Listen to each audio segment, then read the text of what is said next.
I actually want to start with ancestral acknowledgement, and this is something that our committee that meets the fourth Thursday of the month at the city, it is a virtual meeting, we open with this just to ground ourselves.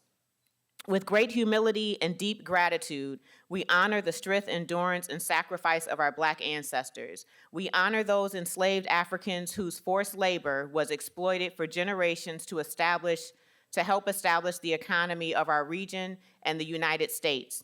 We honor those Black ancestors who persevere despite the discriminatory laws and practices that created a racial caste system, legitimize anti-Black racism, and continue to plague our community today.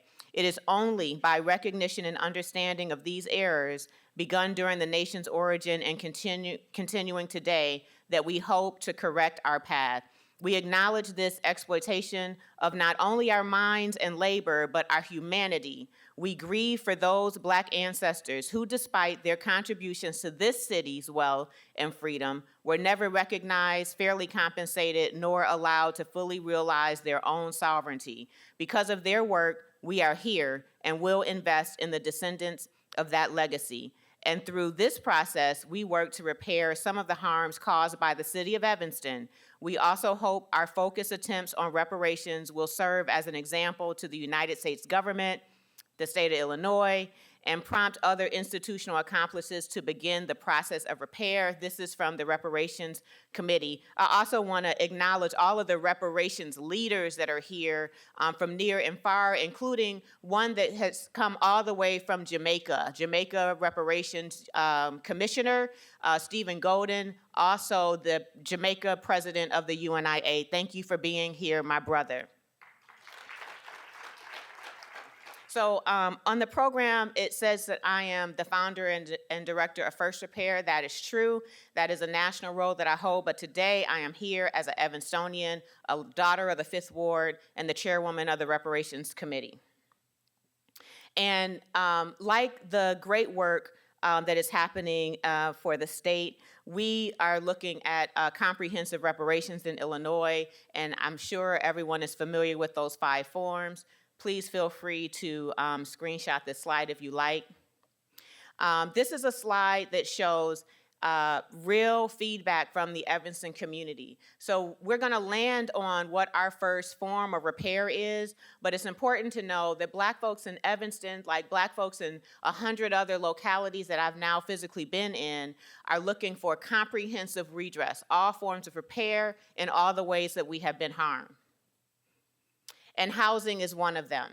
And so in Evanston, our resolution 126R19 addresses the harm in Evanston, very specifically exclusionary housing practices. That includes redlining, it includes exclusionary zoning laws, and that includes the relocation of Black homes. If you want to meet a family that has been a victim of that, please meet Mr. Carlos Sutton after this meeting, and he could tell you firsthand how his family was impacted. After me, we have a presentation by our then Corporation Counsel, Nick Cummings, and I'm sure he will share more about narrow tailoring and how we landed here as a first step. This slide shows Evanston's redlining history. This red area is also the historically Black community, and it is also the area today that has the most disadvantage, the widest racial gaps in all areas of livability. And so although redlining was outlawed when fair housing was passed, we still suffer from the same injustices and lack of access and opportunity in this historic map. Some of the exclusionary housing policies, of course, were legislative, and then there was also a culture of discriminating practices against our Black community. And this is an example of an article, North Shore Town Aroused, Influx of Negroes Alarms the Residents of Evanston, also Wilmette, Winnetka, and Glencoe. And so this is the type of culture and environment that our Black community lived in all across the state. So Evanston is just one more of another bunch of stories that I'm sure the commission has heard as you're doing your hearings across the state. racial zoning and relocation of Black homes.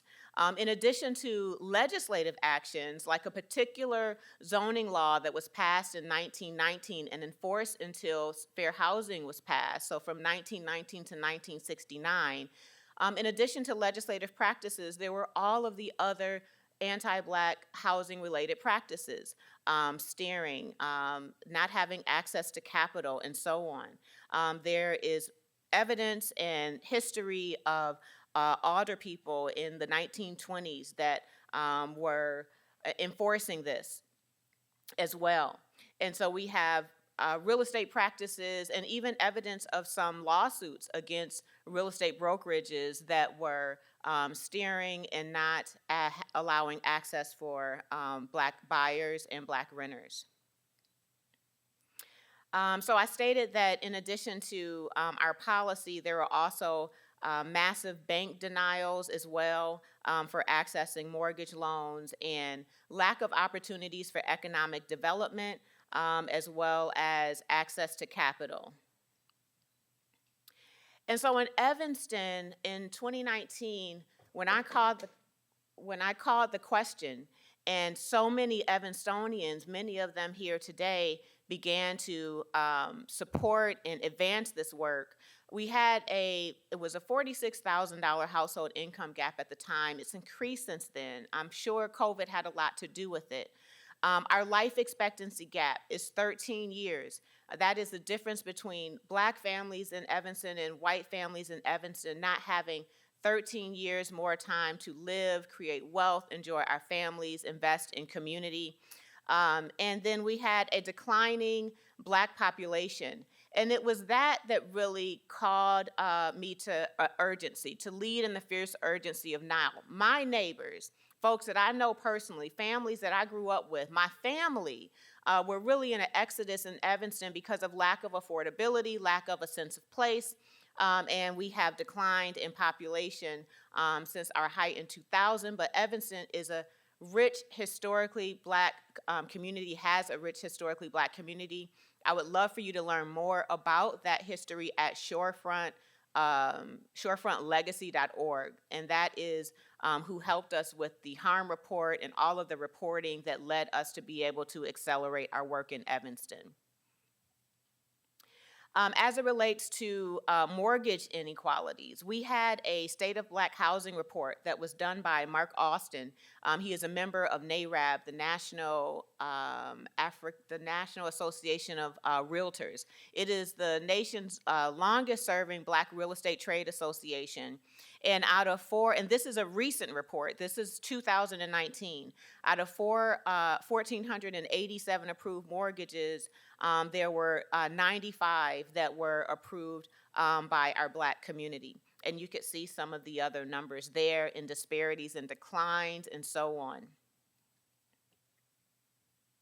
And so we landed on housing as a form of repair because of the anti-Black legislative practices, also the culture, the history, the other institutions as well. Although we have a lot of work to do, much of it will expand beyond housing, but it was that narrowly tailored framework that we were directed by our legal counsel as well as our community. The consensus in our community feedback, we had similar community meetings, engagement, and I'll talk more about that, the majority of that feedback was somewhere in the housing space.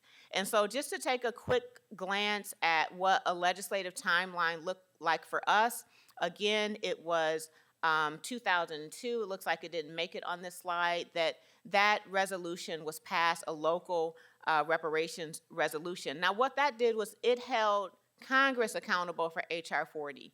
And so what we thought is, why don't we do what we can within our purview? Why don't we look at ourselves, examine ourselves, our own history? What have we done while we are holding Congress accountable? What can we do hyper-locally to repair the historic harm and the current harm in our city? And that's how we landed on an introduction that happened in 2029.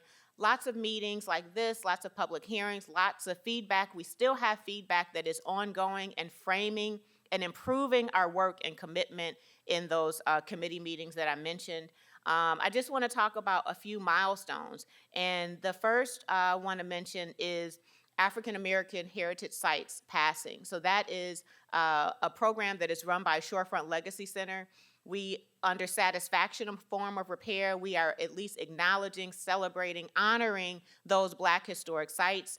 So that passed. First Repair has recently become one of those heritage sites, but mostly it's been historical sites, the Black Hospital and other things, so you can learn more about that. And then where we landed on our first remedy, our proposal for restorative housing is where we landed on our first remedy proposal. Details, a lot of details, all of our work has been transparent. You can see that on the City of Evanston's website. Please do learn more about that. But we have been implementing and dispersing reparations. And so just going through this calendar, we started with $10 million from real estate transfer taxes. Since then, excuse me, that's wrong. We started with $10 million from recreational cannabis sales tax. And since then, we have added an additional $10 million from real estate transfer taxes. We have learned that home rule taxes are our most viable, as a home rule municipality, most viable way of funding our work. And we have begun dispersing. And so one thing that I would love to share with the community and even the commission is that modeling repair in every step of the process is something that we've been learning along the way. And we learned or realized that process racism is a real issue. And how do we manage our process and access to the application, the issues of digital divide, and also the issue with Black people not trusting the government, rightly so. So how do we address that? And so our city was able to partner with our public library and our Black churches in town so that our Black residents felt safe. They felt that they could trust the folks that were taking them through the process. They made it very streamlined, and our public library provided all of the information to help folks qualify, not only census information, but also they had access to all Evanston phone books and yearbooks and obituaries, and made it very easy to attain eligibility, and had office hours in local community centers, and did outreach very grassroots at the barbershops and in the community, as the community in places where the community would feel safe. And so now, just to give I should add this, our work went through our Equity and Empowerment Commission. So we didn't initially start with a reparations committee. It was introduced to a body that was appointed by the mayor to work on equity issues, which included the Black community.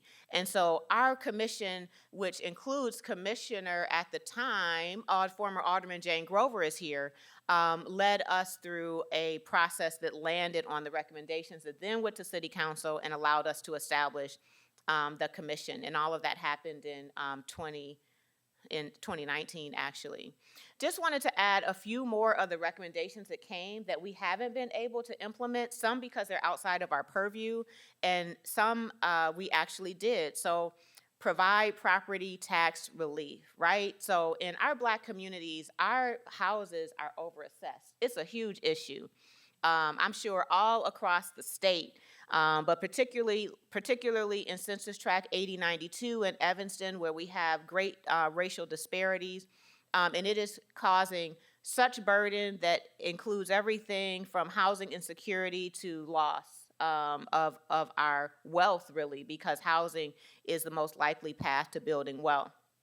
And so some of these recommendations are outside of our purview, but we still want to work with other government bodies that can pursue these. Provide housing repair and rehabilitation assistance. That's some of what we did in our first proposal. Down payment assistance, that's some of what happened with our first proposal with $25,000, and provide housing rental assistance. And so we didn't directly do that, but our program did expand to cash as an option because we saw that some folks' housing stability and housing opportunity wouldn't be a track of home ownership for various reasons. And so we have expanded that to cash as well. Extensive community engagement. This is a big town hall that we had in Evanston. The UNIA was representing strong that day, so I love that the UNIA brothers are here. And I just wanted to end with the partners. We didn't do this alone. No one of us was smart enough to get any of this done, and we still have so much more work to do, and we leaned into our community and a community of practice even outside of Evanston. So NCOBRA was a very important mentor that it provided support. At the time, it was led by Cam Howard, but there are other NCOBRA members that are here today. If you're here, raise your hand. We had NARC, the National African American Reparations Commission. I'm now a commissioner there, played a huge role in our outcomes at Evanston Public Library. I mentioned Mark Austin was important in providing that Black housing report. Thurgood Marshall Civil Rights Center, which is at Howard Law School, led by Professor Justin Hansford. These are all partners available to the commission, and they are stood up to do this work. So they don't come with a contract, and they don't come with a cost and this sort of thing. This is what the work that they're committed to. Columbia University's school, and then Reparations United, and then this one that you can't see what that is, that's Osiris. So you're gonna hear more for Osiris later. And so that's the end of my presentation. I didn't know if this was set up for Q&A or not, but perfect. So I just wanted to add that we have dispersed about $5.3 million in direct benefits to Evanstonians, $25,000 at a time. Recipients are in this room. It is not a game. It is not hearsay. It is real. We have up to $20 million more to disperse and more to give. I also want to make sure that we shout out our interfaith community that has been a key partner. I imagine it will be the same for the Illinois Commission. They have raised $1 million to be a commitment to Evanston, and they are committed to doing that long-term, perhaps in perpetuity. So I want to thank everyone for being here in Evanston, and thank you for bringing this hearing here. It means so much to us that our state is doing this work. You know what, I'm sorry. We have 2 senators here from the state that weren't recognized. So it's important that we know we have state legislators that are supporting this work. Oh, you're gonna do that? Okay, sorry, all right, bye. Okay, I'm sorry.